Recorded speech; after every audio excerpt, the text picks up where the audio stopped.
बिस्मिल्लाहिर्रहमानिर्रहीम। अस्सलाम वालेकुम। कैसे हैं आप सब? मैं हमारी अब्बासी। आज मैं बनाने लगी हूँ घर की बची हुई जो रोटियाँ होती हैं, ज़्यादा पक जाए रोटियाँ तो बच जाती हैं, तो उसकी मैं आज बनाने लगी हूँ।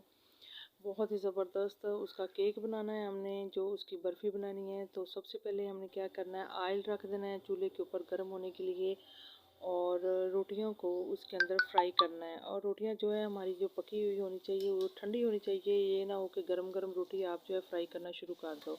और उसको हमने इस तरह से जो है ऑयल के अंदर अच्छी तरह से फ्राई कर लेना है।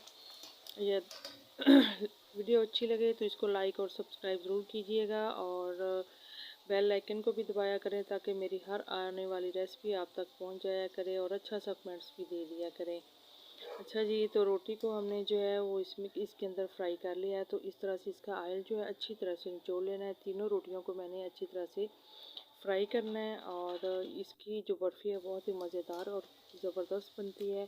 तो इसके अंदर वो ऑयल के अंदर इसको फ्राई करने का ये मतलब होता है कि जब ये ठंडी हो जाती हैं तो ये काफ़ी क्रिस्पी हो जाती हैं, और क्रिस्पी होने से हमें ये फ़ायदा होता है कि इसको ग्राइंड करने में आसानी होती है।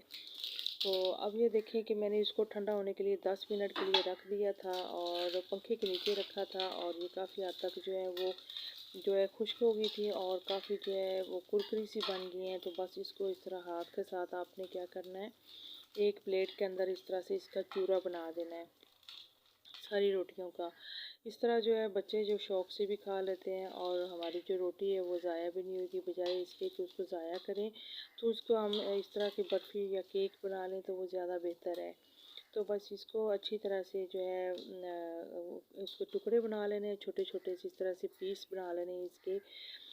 तो काफ़ी जो है रोटियां जो हमारी जो है सूख चुकी हैं, और ये देखें छोटे छोटे से पीसीज मैंने इसके कर लिए हैं। अब मैंने ले लिया है ग्राइंडर, और इसके अंदर जो है इसको थोड़ा थोड़ा करके डालेंगे। एक मिक्सी का जार लिया है, इसके अंदर थोड़ा थोड़ा करके डाल के इसको ग्राइंड करेंगे। थोड़ा सा टाइम लगता है लेकिन ये ग्राइंड हो जाता है। तो वैसे भी हर काम में मेहनत तो ज़रूरी है, तो मेहनत का फल अल्लाह पाक देता है। तो ये देखें सबको मैंने अच्छी तरह से ग्राइंड कर लिया है। तो ग्राइंड करने के बाद अच्छा सा ये चूरा बन गया है। तो चलें बिस्मिल्लाह करते हैं, इसको बनाते हैं। तो सबसे पहले मैंने कढ़ाई में आधा किलो दूध ले लिया, और इसको बॉयल होने के लिए चूल्हे के ऊपर रख दिया है, और साथ में छोटी इलायची इसके अंदर डाल रही है। अगर आपके पास है तो ठीक है, वरना स्किप कर सकते हैं। और उसको बॉयल आना शुरू हो गया दूध को, और जो मैंने रोटी का चूरा बना करके रखा था उसको इसके अंदर डाल दिया है, और फिर इस तरह से चम्मच हिलाते जाना है आपने। ये बहुत ही ज़्यादा मज़ेदार, कोई भी खाने वाला ये एहसास नहीं कर सकता कि ये रोटी की बर्फ़ी बन के रेडी हुई है। तो बस ये देखिए काफ़ी जो है थिक हो गया। इसको मैंने 4 से 5 मिनट हो गए हैं पकाते हुए। तो बस इस तरह से इसके अंदर चम्मच हिलाते जाना है आपने मुसलसल। और अब हमने क्या करना है, इसको साइड पे करते हैं। तो इसका कैरामल तैयार करते हैं। तो चीनी ले ली है, 1 प्याली चीनी की है, उसको मैंने चूल्हे के ऊपर रख दिया है। तो उसको उसके अंदर कोई चम्मच वगैरह आपने नहीं हिलाना है, क्योंकि इसका कैरामल तैयार करना है। तो ये देखें काफ़ी हद तक जो है चीनी की जो इसकी रंगत बदल गई थी, और कैरामल्स हो गई थी। और इधर मैंने देसी घी डाल दिया तकरीबन 2 से 3 चम्मच।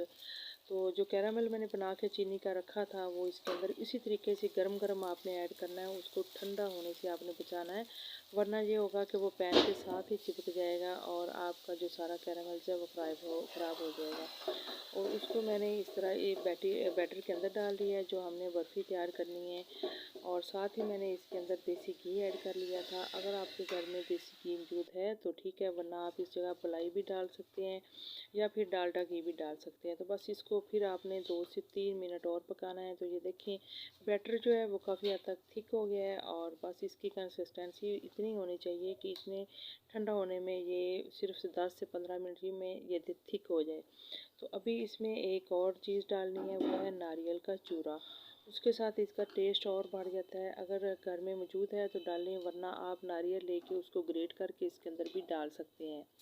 तो अगर नहीं पसंद है तो इसको स्किप कर दें, और इसको मैं 15 मिनट के लिए अब ठंडा होने के लिए रख देती हूँ। तो जनाब इसको ठंडा होने के लिए रख दिया था, और इसको मैंने एक डिश के अंदर डाल के इसको अच्छी तरह से स्पैचुला से मैंने अच्छी तरह से सेट कर लिया है, और ऊपर बादाम मैंने गार्निश कर दिए हैं। कोई भी आपके घर में ड्राई फ्रूट है, पिस्ता या काजू कोई भी है वो आप लगा सकते हैं। तो बस अब हम इसकी गरम गरम की कटिंग कर देंगे। तो अभी मैंने इसको ठंडा नहीं किया है ज़्यादा, बस नॉर्मल है। तो क्योंकि वीडियो का मैंने एंड करना था तो इसलिए मैं इसको जनाब इस तरह से कट कर रही हूँ। अगर आपको ठंडी पसंद हो तो आप इसको फ्रिज में रख के ठंडा भी कर सकते हैं, जिस तरीके से मर्ज़ी आप खाएं, लेकिन ये बहुत ही मज़ेदार ज़बरदस्त बनती है। तो ये देखिए मैं आपको चेक करवाती हूँ, क्योंकि अभी थोड़ी सी गर्म है तो इसलिए जो है वो पकड़ने में थोड़ी सी दिक्कत पेश आ रही है। तो ये देखिए कितनी ज़बरदस्त दानेदार बनी है, और मैं आपको हाथ से पकड़ कर भी चेक करवाती हूँ, बहुत ही मज़ेदार लग रही है। तो आप भी बनाकर खाइएगा, जब मन करे कि आपकी रोटियां बच जाएँ तो आप ऐसी बर्फ़ी बनाकर ज़रूर खाइए, और मुझे दुआओं में याद रखिएगा। अल्लाह हाफ़िज़, बाय बाय।